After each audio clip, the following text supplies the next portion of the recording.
여러분 안녕하세요. 선택의 여왕 스테파니 인사드립니다. 오늘 스테파니의 선택은 운명으로 하겠습니다.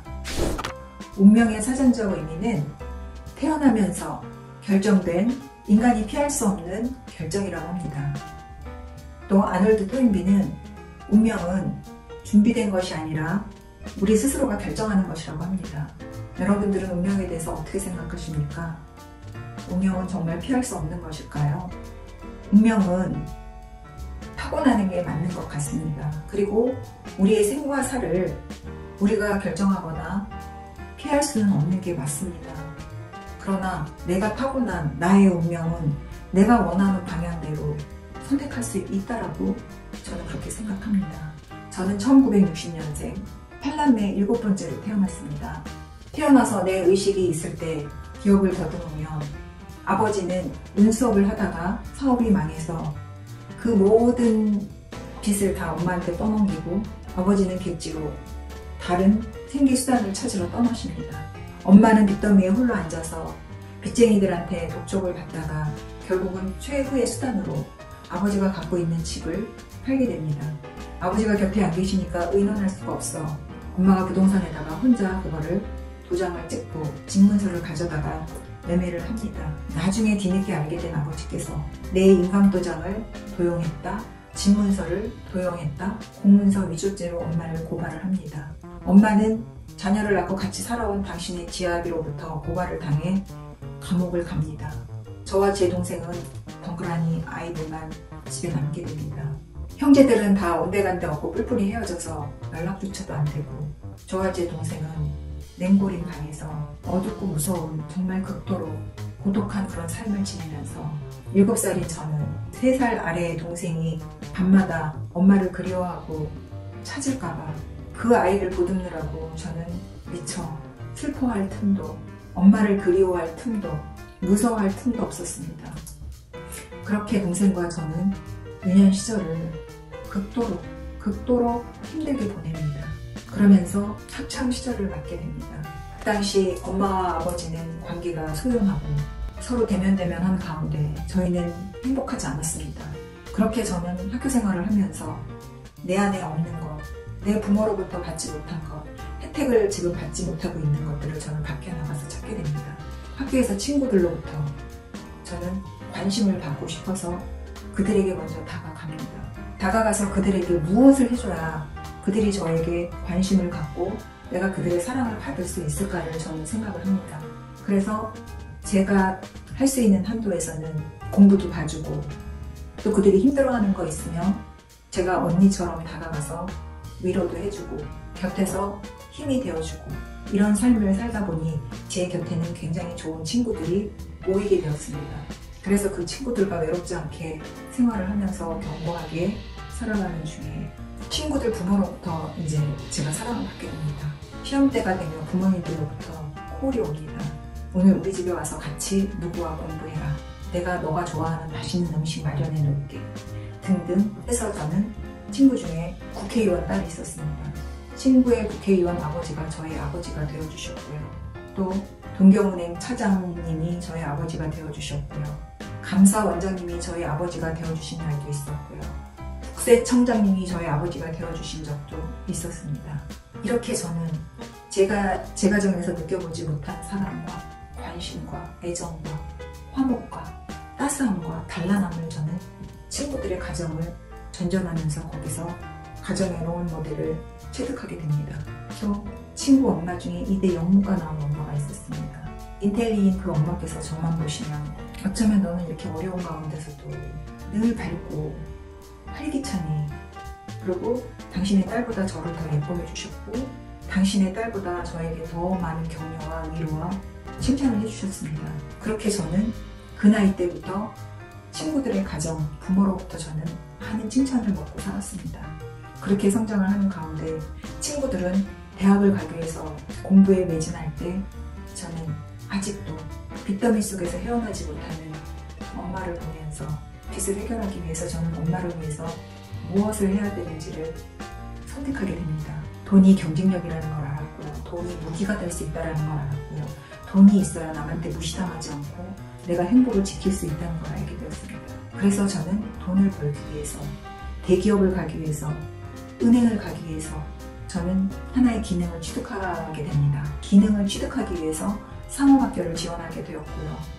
당시 엄마가 가장으로서 근근히 끌어가는 그 가운데 저는 학비를 내달라고 하는 거는 저에게는 엄두를 낼 수 없는 일이었습니다. 그래서 저는 제 스스로 야간 고등학교를 가서 낮에는 중학교 서무 보조 일을 하면서 돈을 벌고 학비를 조달합니다.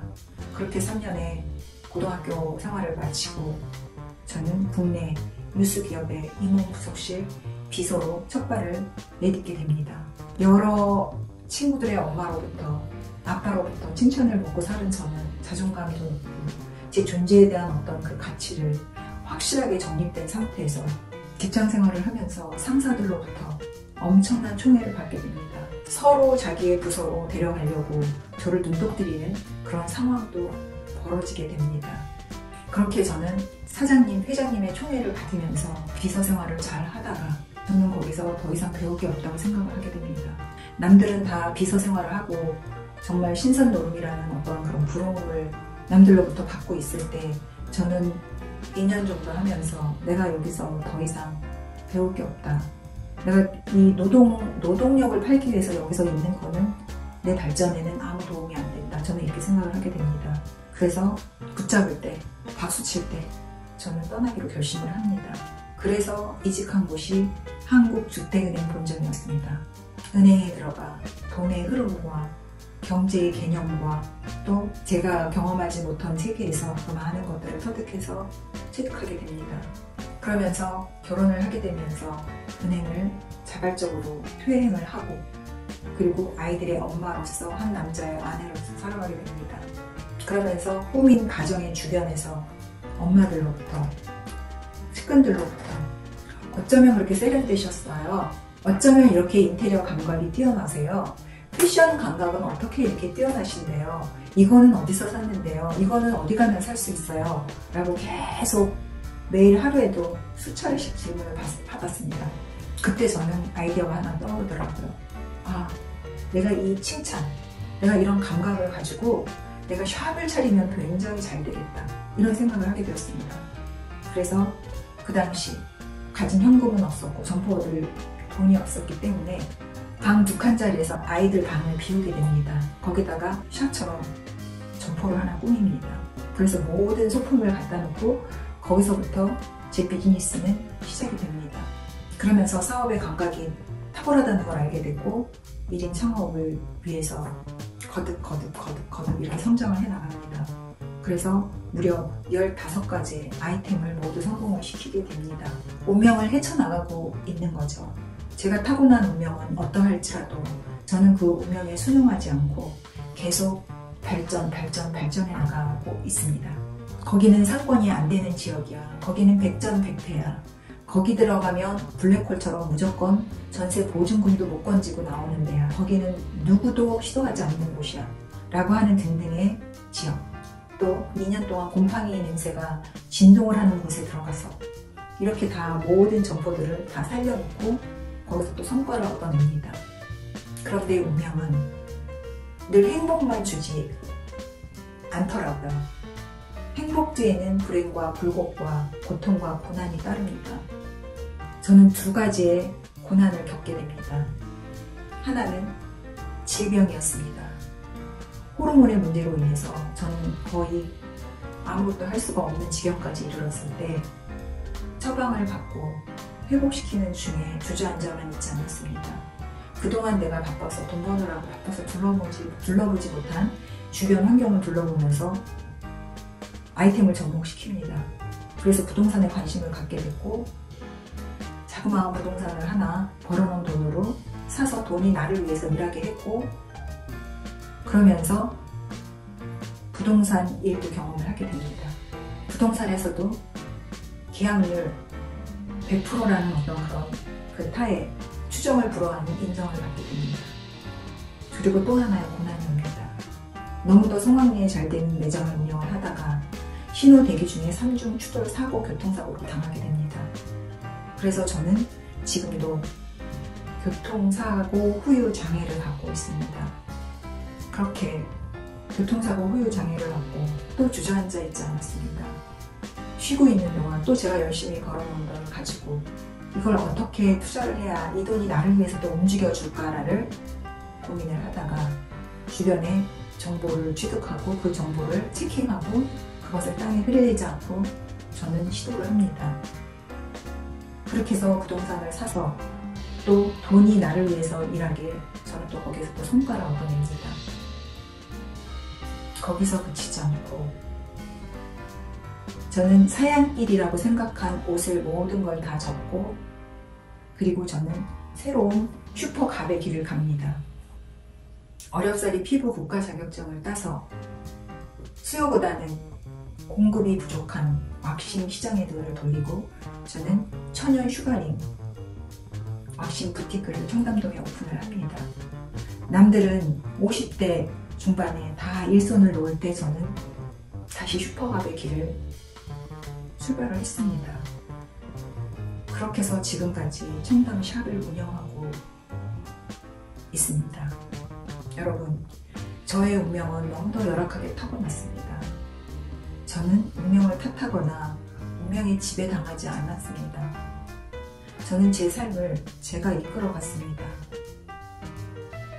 그리고 그 이끄는 과정 중에 결과를 보지 않았습니다. 과정에 충실하면서 한 발 한 발 한 발 한 발 몰입하고 집중했습니다. 그것이 내가 운명을 이기는, 운명을 비켜가는 어떤 하나의 나의 선택, 방정식이라고 생각을 했겠죠. 그렇게 해서 저는 지금 여기까지 와 있습니다. 제가 오늘 운명을 선택한 이유, 운명을 가지고 여러분들한테 주제를 내놓은 이유는요. 혹여 여러분들 중에 운명에 대해서 나는 이렇게 지금 팔자가 이런 팔자이기 때문에 나는 할 수 없어. 이건 어떻게도 안 돼 라고 혹여 하시는 분이 단 한 분이라도 계시다면 제 이야기가 그분한테 전달이 된다면 전 얼마나 행복할까요? 전 얼마나 가치와 기쁨을 느낄 수 있을까요, 여러분? 오늘 운명에 대한 저의 성과에 대한 결과를 가지고 여러분들 앞에 시간을 가졌습니다. 여러분, 운명에 대해서 조금 사고를 전환하시고 운명조차도 내가 선택할 수 있고 내가 원하는 방향대로 갈 수 있다고 그렇게 생각하시고 내 삶은 내가 선택하고 이끌어가는 방법을 습득하고 그걸 체득해서 계속 반복적으로 습관처럼 그렇게 하면 그거 누구도 다 할 수도 있습니다. 여러분, 저는 오늘 그 말을 남기면서 저 스테파니는 오늘의 이야기는 여기서 마치도록 하겠습니다.